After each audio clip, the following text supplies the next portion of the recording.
You are listening to the Estheticians Earning More podcast with Brittany Hageman, episode number 126. Welcome to the Estheticians Earning More podcast.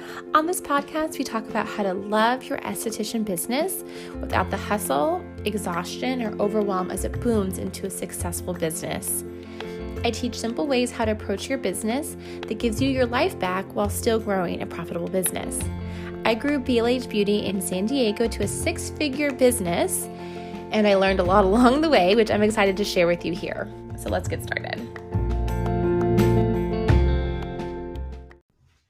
Do you want to make $100,000 revenue in your esthetician business? If so, I would love to show you how. I want to invite you to coach with me in my one-to-one coaching program. It's completely customizable.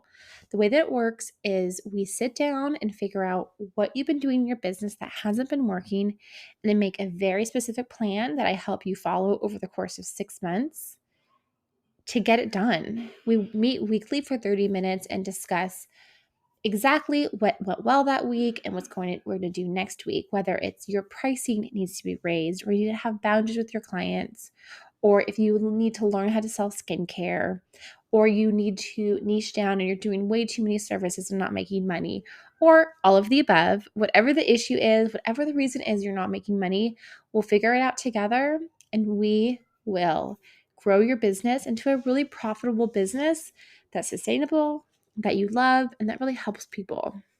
I cannot wait to be your coach and to work with you. To learn more, go to the link in the show notes.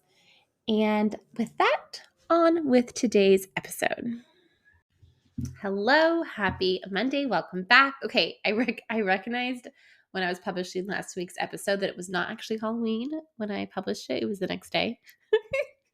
I'm sure some of you were like, Brittany, it's not Halloween. But no one messaged me, and I was waiting for someone to call me out on it, but no one did. So thank you for listening. If you were last week, if you were chuckling, that was true. But I did have a great Halloween. My daughter dressed up as Elsa, and it was her first time trick-or-treating. It was so much fun. But today I'm really excited to talk to you about specials, whether they are monthly specials or packages or any kind of discount that you may do in your business. And I want to talk about why I don't think it's a good strategy and why I don't think it may be working for you. And before I go into that, I want to tell you, if you are doing this and you love it, keep doing it. I'm not telling you you're doing anything wrong. If like you're making a ton of money and it's super working for you and it's like super profitable and you love it, your clients love it, everyone's super happy, definitely don't stop just because I'm telling you this.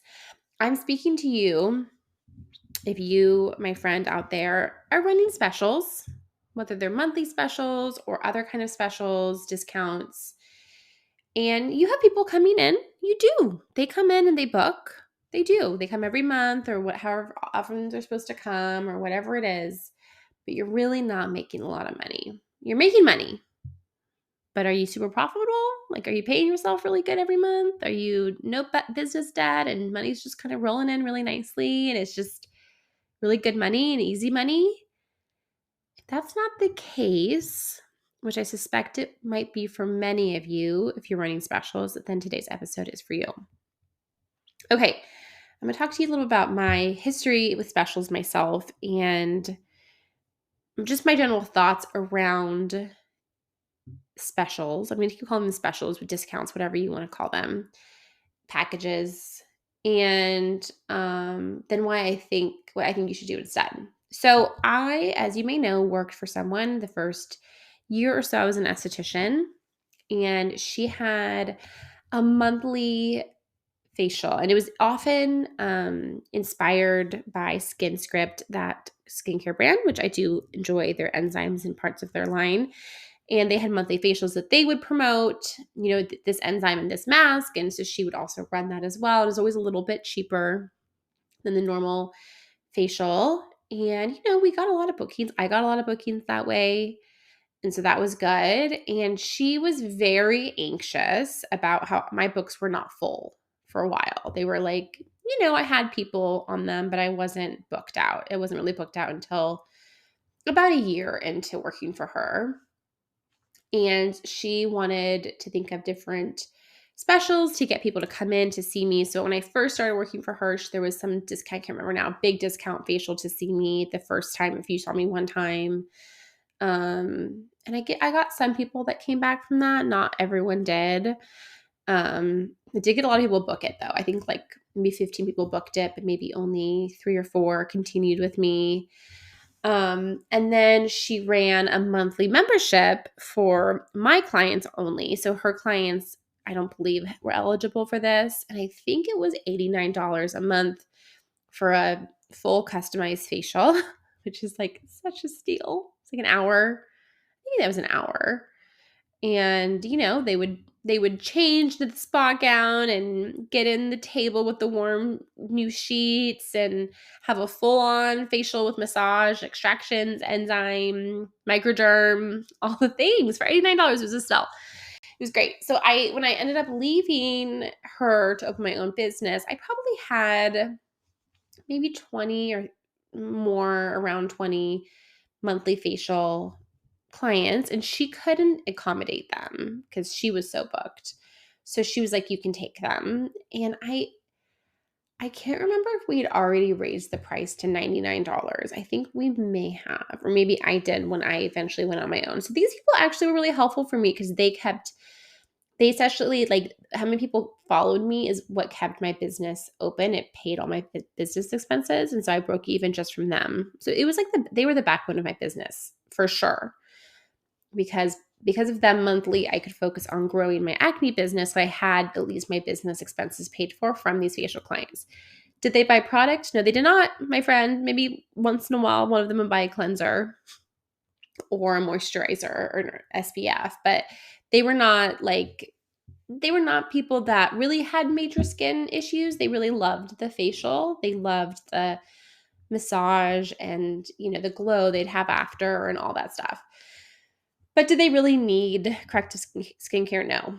Or if they did, they weren't interested in buying product and doing anything beyond just the monthly thing that they did. Okay, so knowing all of that, when I started with my acne clients, I realized I didn't want a monthly price, even though it worked. Yes, it did work in that loyal group of clients, 1000%. They were very loyal to me. But it didn't work in the fact that I didn't really have the retail business, or I wasn't really known for anything besides just a really great facial. And when it comes to like money gets tight, like you need to think about, like maybe cutting back on some personal expenses. You know what I'm talking about. Like if you're like, oh, wow, this month I didn't make the much money I was going to make. Regular job, or you have this big expense, a car broke or something in your life, and you're like, I have to cut back on something this month. Guess what always was cut back on? It was the facial. I feel like they had to see me. They could miss 1 month, but they couldn't miss 2 months to start at that price, to have that price. I can't remember. There was rules. Very few people actually tried to cancel and come back. Sometimes people just cancel and they wouldn't come back because they loved the facial, but with tip and everything, it was like $120. And if you stop doing that and you're not seeing huge results from it besides just enjoying it, it's an easy thing to trim.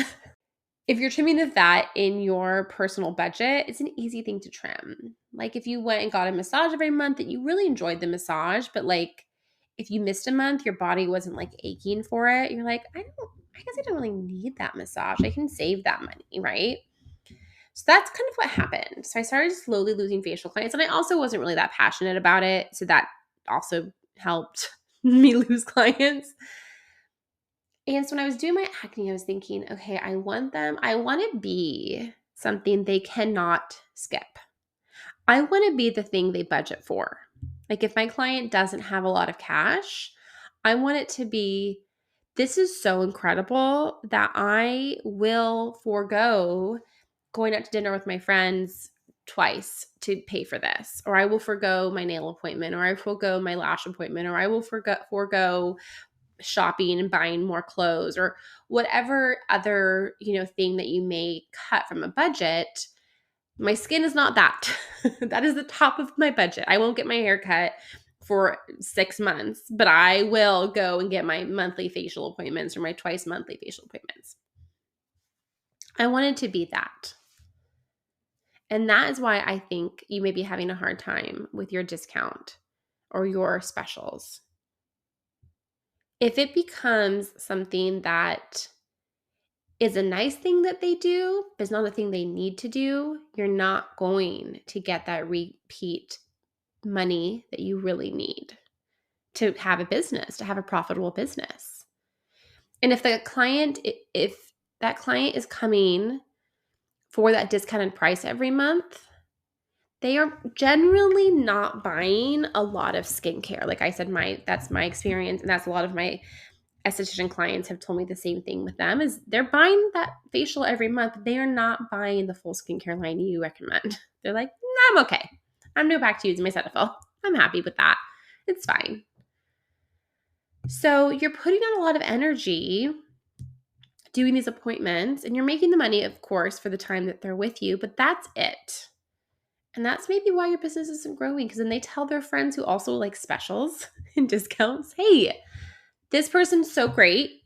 You can come and spend X amount of money. They always have discounts, always have these specials they're running. Get a great facial. It's amazing. They don't pressure you to buy a product. They may mention a cleanser or whatever. It's fine. You don't have to buy it. They don't get upset with you. They don't care. It's a deal. If I was someone who didn't ever have skin issues, I'd been like, that's a deal. Where do I sign up? That's amazing, right? It's a deal. And there's nothing wrong with that client. There's nothing wrong with that person. There's some of those clients that I had are such great people. I still am friends with today. Such great people. But it's hard to build a business around people that are looking for that. And trust me, there's tons of businesses out there that are doing just fine. So that's not to say it's impossible or not profitable, but it's really hard to do. And the best way to build a profitable business is to make money when you're with the client and when you're not with the client, which means with the products that they use. Let me tell you another part of this story. So I started becoming more busy with acne, making more money, able to totally pay my bills with my acne side of my business. Now my facial business was a very small part of my business. In some ways, it kind of hurt when I saw them, because I was like, oh, that could be an acne client. I'd be making like double the money I'm making with this facial person. So part of me kind of started to resent the idea of them coming, because even though I liked them as people, it was like I was almost losing money seeing them, even though I felt very conflicted because they kept my business going, yet now my business was doing better and I wasn't making the money that I needed to make. Does that make sense? So I tried to, I sold PCA as well, and I still actually sell PCA, but I tried to be like, okay, these are the products, like we talk about these same issues every month on your skin, right? Like I tried to do that with these clients. Like these are the products you need. And it just, they were not looking for a solution, right? They were like, I'm okay, right? It was hard. Some of them I could kind of transfer to products a little bit, sort of, but they were not really looking to spend $100 on a serum or anything, or even the Face Reality products, which were even cheaper than they are now. They just weren't looking to do that. They were just looking for getting what they already were getting. So translating those people into the clients that I really wanted to have was not going to really work. So I had to make a decision. I either had to tell them I was no longer seeing facial clients and completely cut it off my menu and just take acne, or I had to just deal with this is how it was going to be.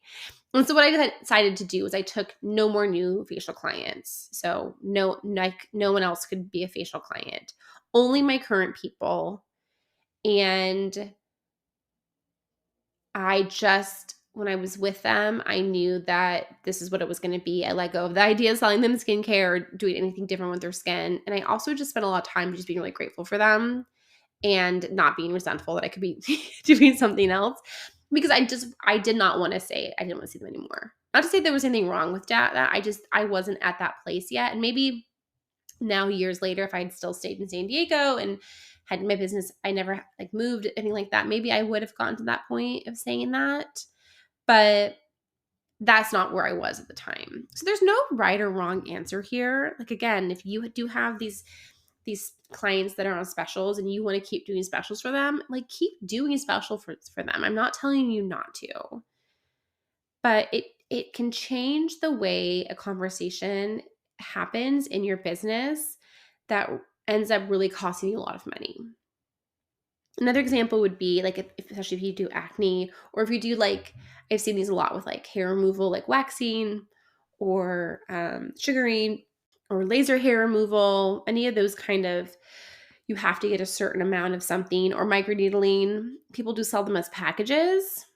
And I think that a package can be helpful in the sense that it'll tell you how many you have to get done. I mean, obviously waxing or sugaring, you have to keep coming. It's not like the hair goes away. Like laser hair removal or like microneedling, maybe you just have some scarring that you want to get taken care of, and it's going to take this many amount of appointments and whatever. And so the packages can be helpful because that you have a general idea of how much you're going to spend and how many services it's going to be. But the downside of that is if you sell the package at a discount, then again, you may get that discount seeker versus someone who's just like, yes, I'm willing to pay the $4,000. It's fine, right? Yes, I'm willing to pay X, Y, and Z. It's fine. Because I'm going to tell you, the client who's just willing to pay it, that's the person you're looking for.